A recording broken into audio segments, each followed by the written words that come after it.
So, ayan, sa mga gusto nga pala lumaki yung kanilang lower part, which is yung ating quads, hamstring, tsaka yung glutes. So, meron lang ituturo sa inyo na dalawang exercise kahit nasa home workout lang kayo or hindi na kayo pupunta ng gym. So, walang gym equipment guys, no? So, home workout lang talaga tsaka yung gagamitin nating weight is yung body weight lang.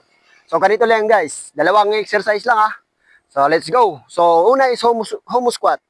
So, homo squat. 1, 2, 3, 4, 5, 6, 7, 8.